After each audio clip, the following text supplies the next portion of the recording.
Hello everyone, this is Redact, and this game is called Suzerain. I had to look it up, I have to confess.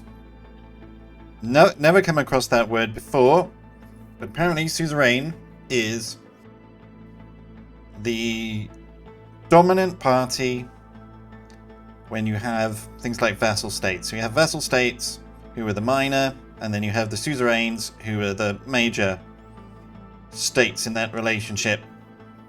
So the way I have it in my brain right now is it's sort of two examples spring to mind is the relationship between Great Britain and Switzerland particularly, and also Great Britain and the Netherlands. So in this game we're going to role play as, I imagine, the Prime Minister or the President or El Presidente or whatever of a country and mess around a little bit with the politics. I guess so. I've not played it before. This is as far as I've got is the start screen. We're going to give it a go.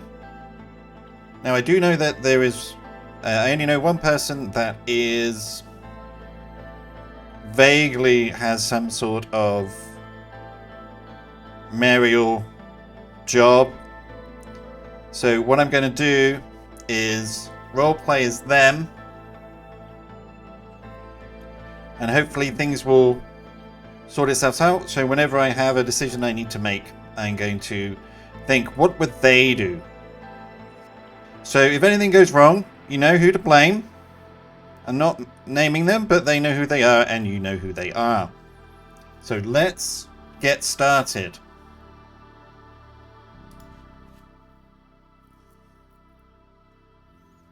Oh, there is also an Iron Man apparently, so I'm screwed. Can't save scum. You are my enslavement and my freedom. You are my flesh burning like raw summer night. You are my country. Nazim Hikmet Ran. Never heard of him. I must look him up. Or her.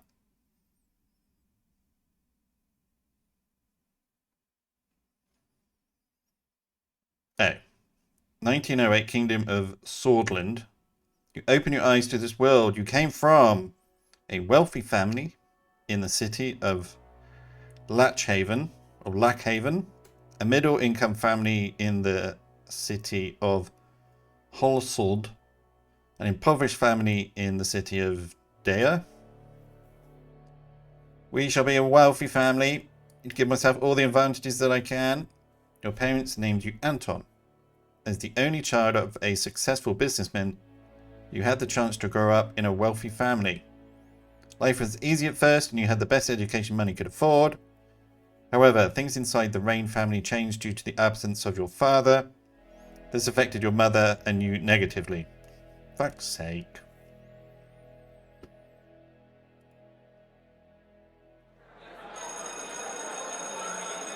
September 9th, 1923, during history class at school, the bell started to ring unexpectedly. You heard a loud commotion outside. As everyone tried to figure out what was going on, the principal announced the historic revolution. The kingdom was no more. The Republic of Sordland was born. You did not fully understand. You were happy that you had the day off. You were somewhat worried. So how old am I? It was 1903, wasn't it? So like 20. I didn't fully understand what was going on, which is typical. After graduation, you passed the university exam with high marks. Of course I did. You had the opportunity to choose between several studies. You chose law, economics, or history.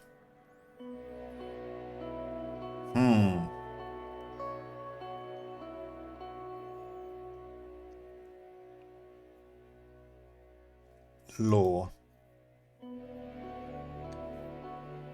During the first year, you attended a lecture with who? David Rishi? Yeah. He was a well-known diplomat from the foreign ministry and the son of the president. After observing the hall in silence, he explained how the Supreme Court is obstructing justice in Sordland.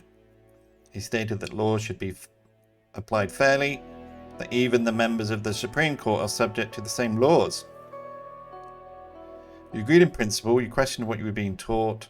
Your only concern was passing the exams. No, I agree with that in principle. May 22nd, 1927. Soldiers entered the campus in the evening ahead of the first election. Many were in shock as the uniformed men created a security cordon and started arresting the teachers.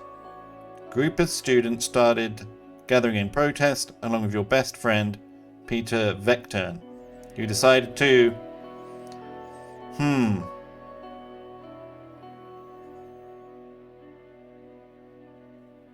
protest or avoid any confrontation. Bit cowardly, really.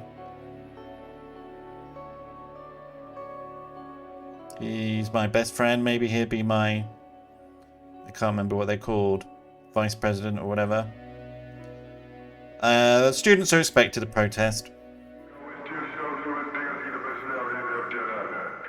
One of the officers made a loud announcement that echoed through the campus. General Suzerain declared martial law in order to restore the administration. Please stand back and disperse to your rooms. You join the students that slowly marched towards the large group of soldiers. Suddenly, the soldiers charged. Damn! This is obviously a coup. I assume I survived. The student fell and was trampled as everyone started running away. I'm going to hold my ground. The soldier beat you relentlessly. Oh no. Alright, so I'm going to have a limp or something. It was a gloomy year, I no doubt. October 10th, 1927, the arrested teachers were replaced by those that promoted conformism to the state. Whole Sword turned a blind eye to the things that were happening. You didn't want to stay idle and decided to join... The Human Rights Group, Student Council, Political Debate. I'm going to join a council. The council was focused on increasing the student involvement in the campus along with partaking in the budget. For active participation, you gained budget management and leadership skills. Yes! In one of the meetings, Peter introduced you to one of his friends, Monica. He was a volunteer for the Swordish League of Women. You were immediately attracted to her. Intelligence, beauty, diligence, beauty, obviously. The politically charged environment led you to join the Red Youth, the Socialists. Join the Young Swords, the Nationalists. Stay away from any political organisation. No, I will need the support of someone. We'll be nationalist.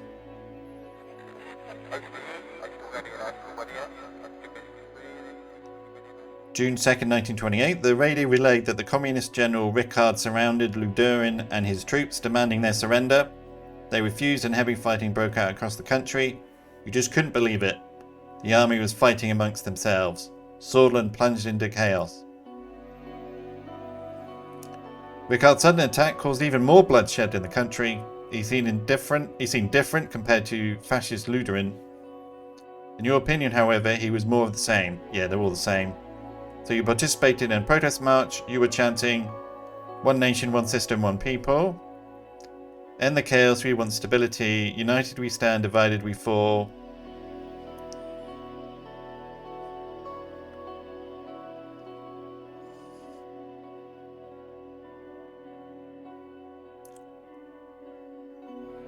United we stand, divided we fall. Yeah, we need to be united. Let's do that. You were marching against Sicard. The students and soldiers supporting the coup gathered a few hundred meters away. Many socialists were among them. You knew something was going to happen. I stayed.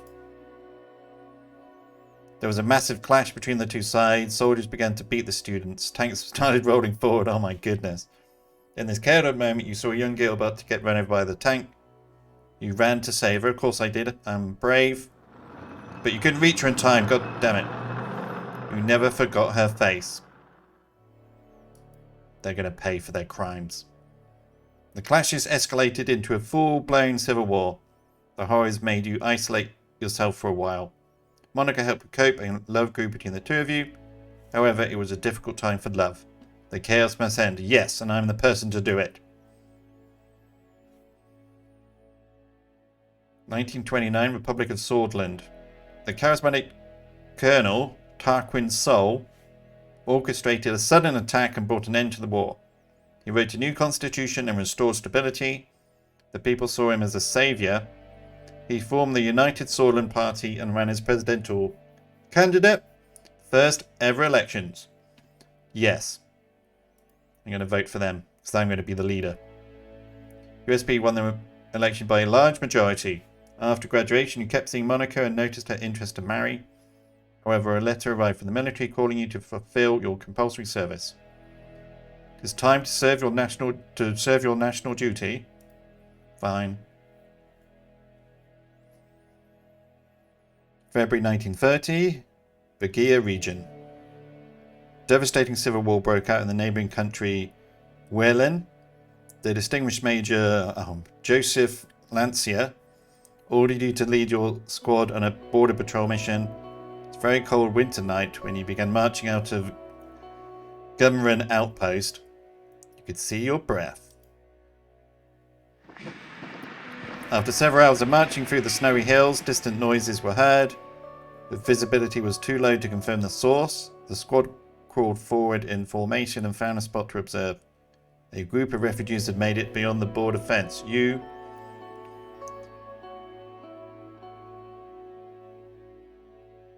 Well, they're fleeing from a war. I think we should help them.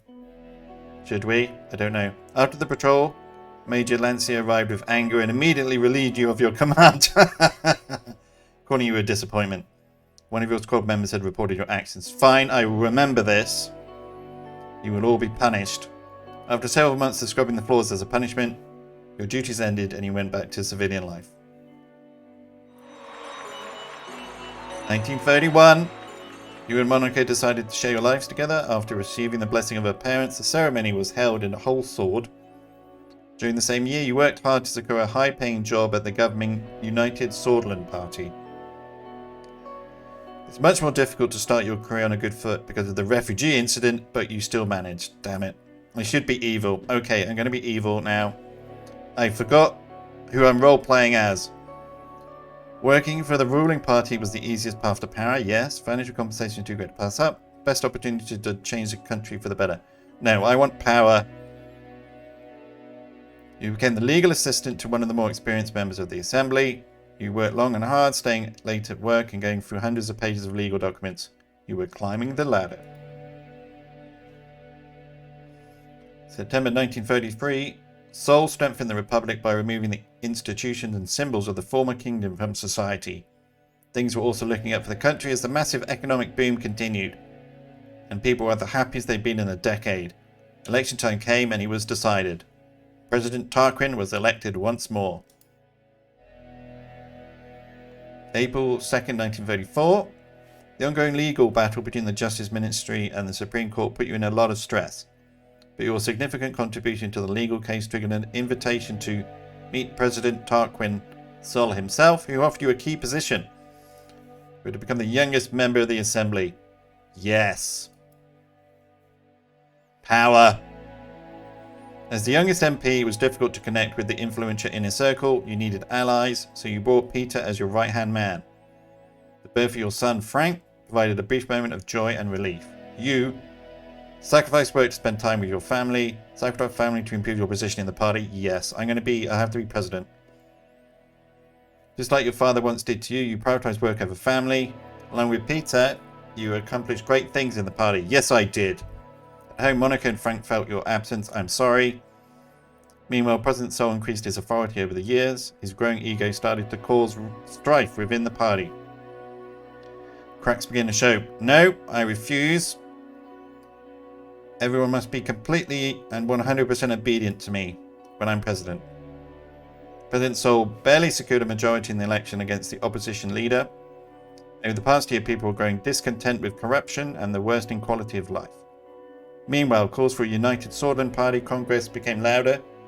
Its leadership struggle started to brew. You watched from the sidelines, kept supporting the president, joined the internal opposition. No. Going to support the man who brought me in. No, hang on, I need to be evil.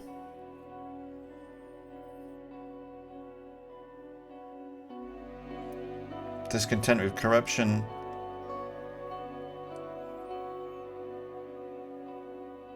No, let's keep supporting them. July 1946. The contender for the party leadership was Ewald Alfonso, a reformist and talented business magnate with a growing popularity within the party. You were trying to secure votes for President Sol, who noticed your loyalty and approached you with a lucrative deal. Yes.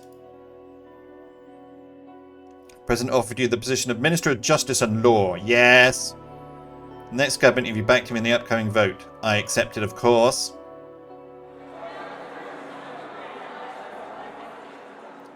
August 1946. The party congress was nothing short of impressive. The banners of United Sordland were decorating every possible spot. Thousands of influential political figures, lobbyists and benefactors gathered for this turning point. The voting for the party leadership began. I will, of course, vote for Tarquin. Unfortunately, Sol lost the leadership vote to Ewald Alfonso, damn it, with a small margin. During the Congress, Sol announced his retirement from politics. The systems he had established were to stay much longer. His achievements wouldn't be forgotten. You were happy that Sol was finally leaving. Troubled by the departure, didn't care about who was in charge. No, I'm troubled. Alfonso must be crushed. A month later, your daughter was born. Monica named her Diana. She motivated you during the tumultuous period in the party. The general elections were approaching. The United Sordland Party was under the leadership of Ewald Alfonso. You joined the party effort and campaigned for him. Did your best not to have it. No, we need to... This is the party that I'm going to be the president of, so I will join. 1949. During the general elections, the main opposition leader was embroiled in a sex scandal with his secretary. He was replaced by the strong opposition figure Franz Richter, but the damage had been done. Extensive privatization program. It's the wrong spelling of program, but fine. Extensive privatization program proposed by Ewald Alfonso secured an election victory over the United Sordland Party. Over the years, you did your best to make the Sordland a better place. Tried all that was necessary to climb up the ladder. Dedicate yourself to partying. I'm everything to get more power. The presidency of Ewald Alfonso saw many bold reforms, but it was followed by a serious economic recession. The other parties announced their bids for the 1953 election, but the unfair system hampered all opposition efforts to win. Oh no! You thought your party could not survive another crisis. We're worried about the economic recession, or that your reputation would be tarnished, along with Alfonso. I am worried about the recession. Together with Peter, your presence in the USP grew and you became the face of the new wing in the party. Yes! You effectively took over the leadership as President Alfonso lost control of the country. Oh no! The moment to make your move had come. You blamed Alfonso for the crisis on television, bribed and extorted Alfonso's inner circle, advised him to step down. Yes! I'm going to advise you to step down. There may be consequences if you do not. Hint, hint. He didn't take your advice seriously and started to reshuffle his cabinet, but most of his inner circle abandoned him. Your diplomatic attitude made the party vote you in as leader. Yes. Following this, you announced that you would be running for president in the general election with Peter as your running mate. It's my turn. Fear me.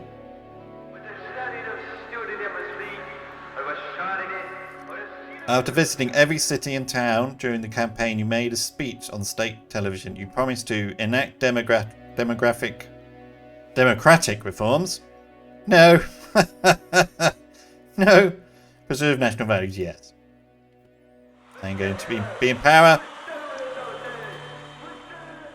Great nation of Sordland, due to the incompetent leadership, enemies both internal and external are influencing our glorious nation.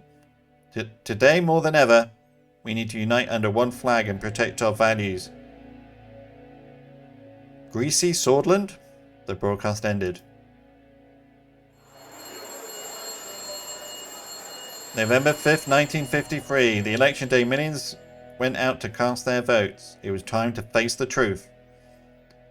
I won an epic majority, I'm sure.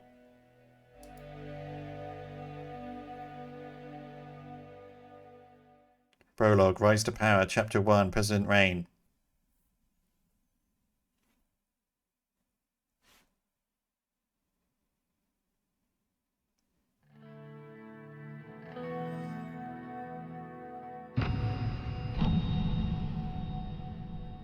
President Reign. Oh, okay. What do I want? What do I want? Gentleman's hat, gentleman, 20s, stylish, rebellious, movie star, bold, long, bolding, definitely. Facial hair, revolutionary, noble, Markian, theorist. Yes. No. Clean shaven? No. Classy? Yes, classy. Attire?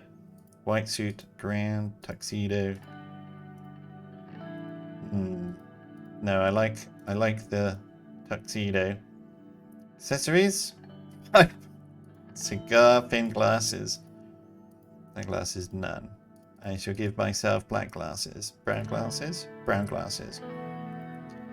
Dark red, maroon, green, gold, tan, office. Yeah, we'll put myself in an office. There we go. We will not be able to change. I don't. It's fine. Doesn't matter what I look like. As Ashton Rain, you have made many promises. I'm pretty sure I don't remember making any promises to anyone. You've made promises, apparently, to the people of Sordland in order to gain their votes. They must be considered very carefully. Economy. Sordland's economy has been based on planned doctrine since its formation until the former president, Ewald Alfonso, enacted free market reforms, the idiot. Now the country finds itself between two different economic systems.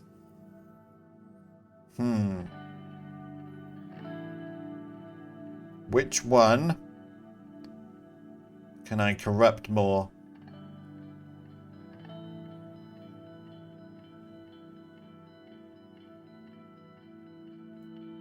Yeah, we're gonna be more corrupt, of course. Diplomacy. The intensifying global rivalry between the capitalist Abkhazia in the west and the communist United Kontana in the east is opening new diplomatic possibilities. Sordland could take steps to align closer to one of them. Capitalist or communist? No. I hate them both. Immigration. In recent years, oh my goodness, Bluedish, Wesek, and Agnolian immigrants flocked to Sordland due to relaxed immigration laws enacted by Ewald Alfonso. As a result, tensions between Swords and immigrants have been increasing. We shall tighten immigration. Sword for the Sordlands. Term focus. We have also promised to focus on certain extensive subjects within our first term.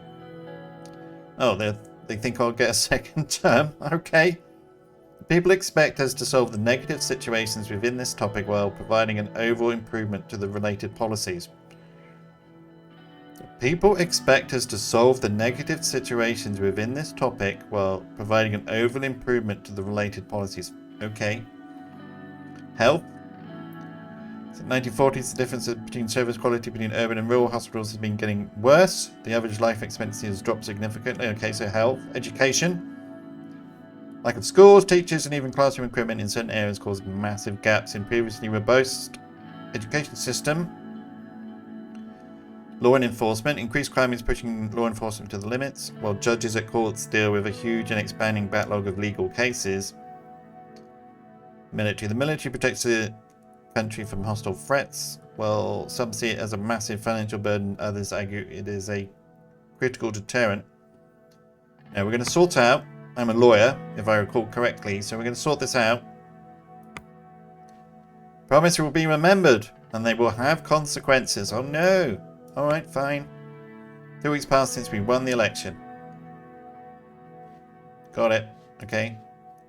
Now is to be sworn in as the 4th president of Sordland. Thousands are watching the inauguration ceremony and cheering my name, Anton Rain. The die was cast. It certainly was. And here my story began. In the distance, the Maroon Palace stood on top of the famous Hill of Pride. I had no way of knowing what future awaited for me there. What? You were the aide to the president. You're pretty sure. Okay, fine. I looked at my family, my son, my daughter, Frank and Diana were next to Monica, my wife. Her eyes were glimmering with pride. They turned towards the key people who made it possible. Of course, each individual was promised an important position in my cabinet. Ha! The fools! As my thoughts slowly faded away, the reality of the situation dawned on me.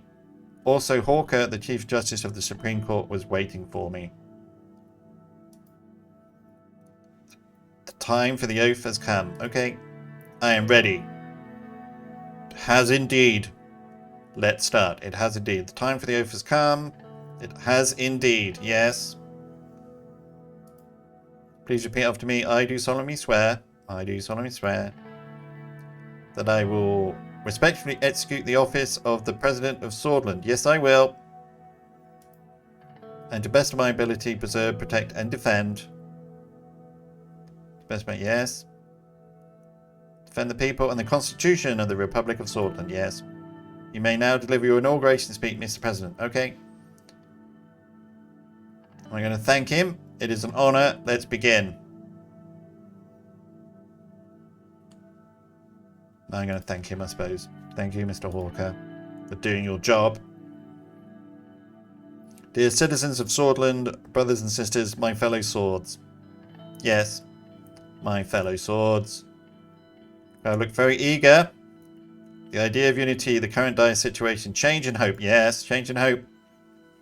You, the people, have chosen. Together we shall bring prosperity and reform to our nation. It is time of hope. It is time of change. If we stand together, we prevail. The issues that plague us are capabilities. If we stand together, yes, we must all stand together. As long as it benefits me. In the past, there have been times of survival, times of conflict and economic hardship too.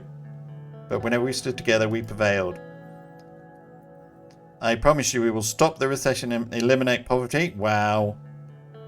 The future waits as Sordland is above all in the world. Yes, we are. First, we must rewrite our broken constitution from 1929.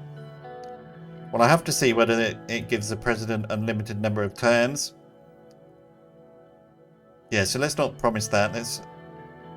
We are the most powerful nation in the world. It's time for a united and powerful Sordland once again. Change now, not in the next decade or years. Today, our capacity as a nation has never been greater. Yes, we're going to be powerful. Hundreds of thousands of people cheered. Shouted my name in illusion. I felt the responsibility, the power, and the burden all at the same time. Power! Raise fist. Wave. Enjoy the moment. I shall enjoy the moment. Proletariat fools. Taking a deep breath in, I enjoyed the moment. Took a long look at the people of Sordland to burn this moment into my memory. One of the presidential guards came by to notify me it's time to leave. I made my way to the leading car in the motorcade. The presidential state car was a jet black Cadilla? Cadilla with flags of Sordland above the front headlights. Next to it, a man was holding the door. Serge Wolkner. Hello, Mr. President. Still in the effective speech I made, hearing my new title made me smile. Serge, if you allow me to introduce me, I am Serge, your new driver. Nice to meet you. It's an honor. Yes, it is. He respectfully bowed his head before opening the car door and gestured me inside. I entered the car. We should be heading towards the palace. The motorcade began to move. On the way, Serge proceeded to explain his duties as driver. As minutes passed by, I found myself lost in thoughts again, barely paying attention to what he was saying. He suddenly made a gesture towards the now closer palace. Isn't it a beauty? The Maroon Palace. He was right. Sunlit glinted off the palace's many maroon-coloured domes. It was so bright I had to look away. Every time I look at it, I'm reminded of my duty to this nation. It is in good hands. So do I, Serge, beating heart of the nation after all? You owe a great debt to the men who led the country from here. It's in good hands, yes. The best hands. My hands. I'm sure of that, Mr. President. Car drove past the majestic gates, continued to head to the entrance and stopped in front of the doors. Serge got out and opened the door for me. Have a great day, Mr. President. A Morgner West Corps. Okay. He referred to the famous swordist phrase from the times of revolution. a Morgna Vescor Vecturn Sista, which meant morning will come, victory is close. See you soon. Victory is close. Yes. Victory. Yes. Yes. I made my way upstairs through the extravagant corridors of the palace. Marble and engraved wooden finishes decorated the interior. My footsteps echoed in the colossal halls. The guards bowed their heads, as they should, in respect as I opened the massive doors to my new office. Wow. Okay, so that was the start. Okay, that took 30 minutes. So we're going to finish the episode here. And next episode we will actually be starting to make some decisions. So I'm now the most powerful person in the world, according to my head anyway. So we'll see what happens. So we've got some scum over here, some scum over here, some scum over here, some scum over here, all over the place. I guess, were these my regions? I don't know. We'll figure it out next time. So thank you very much for watching. I hope you enjoyed it, and I will see you next time. Take care, everyone.